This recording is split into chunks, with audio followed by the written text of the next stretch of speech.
Hi there, my next game review is Finders Keepers, which the smart ones amongst you would know is the first of the games that feature the character Magic Knight. So let's load it up and see what it's like. Here's the front cover of Finders Keepers then. Nice cartoony sort of picture of the Magic Knight depicted running around finding something, I guess, and there's a mouse on there for some reason as well. I'm not entirely sure why. And it's an early Mastertronic release, so we're in the classic grid style packaging, and it's got loading instructions on the back and nothing more. Inside we've got some nice screenshots which are rather difficult to make out, but got a definite Spectrum-like quality to them, I think, which is unsurprising because the games did originate on the Spectrum by the programmer David Jones, so that's not really surprising. And then inside we've got aim of the game, controls, and the usual foreign language stuff. And we have a loading screen on Finders Keepers, which pretty much is exactly the same picture as it is on the front cover of the game. Not much more to say about that really. It's a nice interpretation of it, nice and colourful. Nice big Mastertronic logo at the bottom there. Nothing more to say really. Okay, so here's the title screen of Finders Keepers. We've got some instructions which we'll quickly skim through. Basically, you've been tasked with collecting lots of treasure, and you can either then return that to the king or just escape with all the money. And that denotes what the objects look like. All the objects look like that, as we'll see soon enough, and so on. And you've got the keys and so forth. And you can also do things like switch the music off and on again with F5, and also stop the border, which is quite nice and shiny, from shining around. And so there we go, and let's get on with the game. So you can see the king ushering you off, and that's your little Magic Knight there, moving left and right. Then you step on this little transporter and away he goes. And he materialises here in the castle, and immediately gets his strength sapped by a little goblin thing walking backwards and forwards. So it's platforms and jumping kind of thing. First things first, let's get to the bottom of this jumping scenario. You jump by pressing fire, which does nothing initially. You have to then press fire and then push either left or right to actually jump left or right. It's got a really strange mechanism for the jumping, and the jumping, it's uncontrollable. Once you start jumping, you jump until you stop, which is a bit strange to say the least. And it's very easy to get your strength sapped. Luckily you've got a health bar as well as 4 lives, so there's plenty of margin for error, which is a good thing because you get hit a lot by the enemies. So as you can see, there's an object there, so if we press T, no, not T, sorry, G to get the object, it vanishes. And you can also press E, which says you've found nothing at all, which is a bit strange. Not quite sure what I did wrong there. Maybe you have to examine it using E before you pick it up. Oh, that's not looking good. I've fallen a very long way there. So anyway, in various parts of the game you find people to trade with, such as this guy who looks just like me. That's where you press T, and you can either buy or sell an object. So let's see what I've got to sell. Lump of cheese, Olympic medal, chunk of cat meat and iron mace.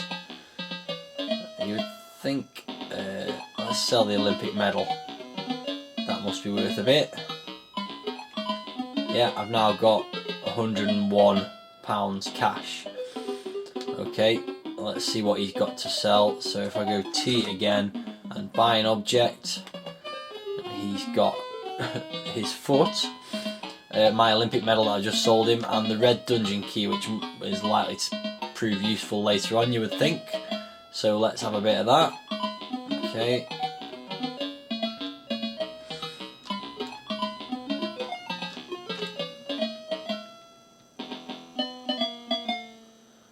Okay, so let's carry on wandering around and see what we can find. Let's see if I can get either of those two objects further up. So it takes a bit of getting used to with the controls. Graphics are very Spectrum-esque, as previously mentioned when looking at the screenshots.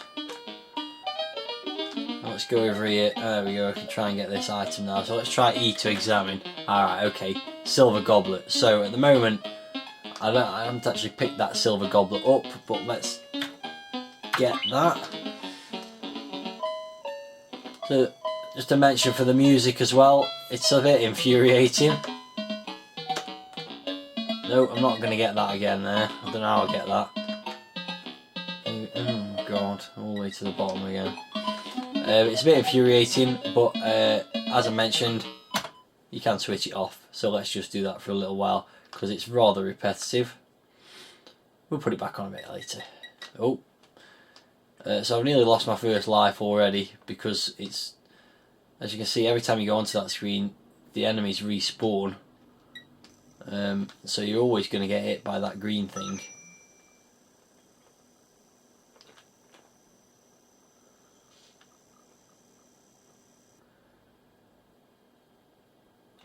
Let's see if we can get to the top of here. I'm about to lose my first life. There we go, there goes my first life. Rather tricky, this game. There we go, that was a bit better negotiation of that little tricky bit. So what's this? Tube of glue. Well, we may as well. Oh, I'm carrying too much now. So I can also presumably drop objects with D. Yes, I can. So let's drop the lump of cheese for the time being and get the, whatever it was, tube of glue. Drop myself all the way back to the bottom there. And let's put the music back on, because it's a bit boring without the music. Okay, so I'm now in this room, which is called a room with the view. I didn't mention earlier that, rather like Jet Set Willy and those kind of games, each room does have a name. And what I'm trying to do here is get over to the right hand side, which, as I mentioned, a little bit difficult with the strange control mechanism. But there we go. And I'm now in a dungeon, which gives you the added ability to move up and down. So let's have a wander around the dungeon and see what we can find.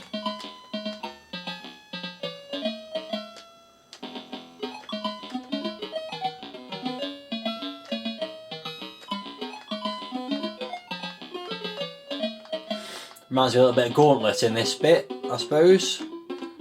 That may or may not be intentional by the guy who did the graphics. Oh, there's something up there. What's that? I don't know if that's an object to be picked up or not. Oh, I've falling through a hole and I've ended up somewhere else. The castle dungeon. Am I in the same place? Or am I somewhere else? Not entirely sure.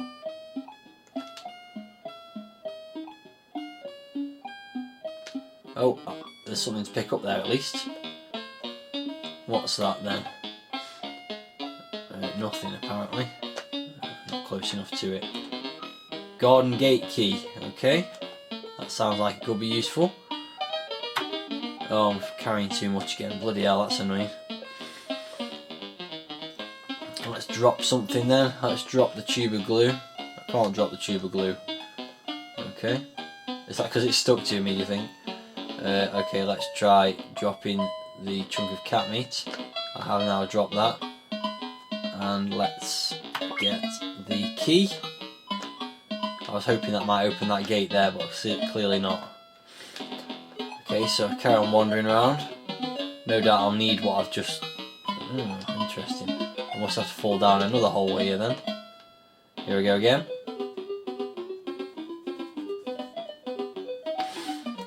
Oh, I'm back in there. Oh, so that's more like a transporter than a hole actually.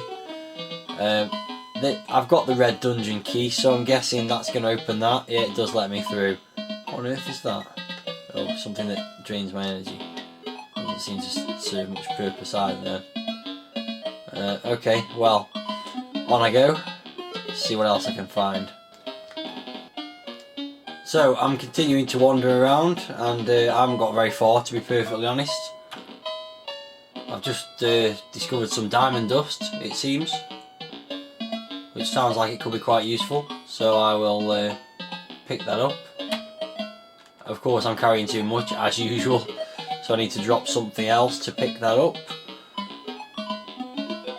So let's see what I can drop that doesn't seem to be very useful at the moment. Well, all those things seem useful, but let's drop the red dungeon key for the time being. I did wander around the dungeon a bit further and basically just kept wandering around in circles, so I'll drop the dungeon key for the time being and pick that up instead. Now if I walk into this thing, this is actually another teleporter. Despite looking like it's killing me in the first place, I've actually now materialised elsewhere. So let's have a wander around this area now.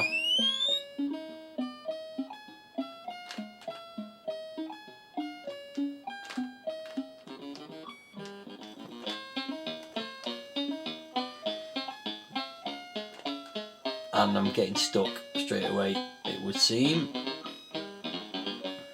Oh, I seem to have found the exit, which at the moment seems to be guarded by a large cat. The big puss without boots, as it says there. Let's see what he's guarding at the moment. Assault Petra, okay. Don't really know what that is.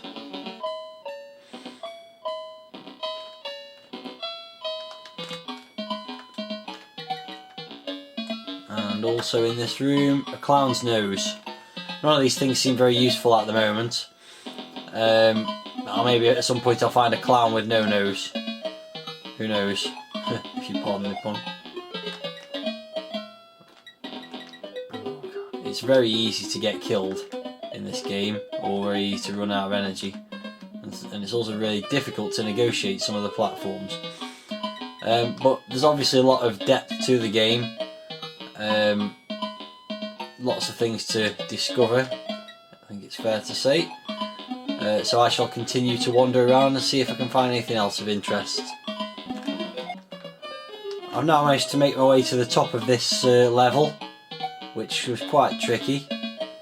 So let's see what this item is. A Z80 chip. Very useless, I imagine, in a Commodore 64 game.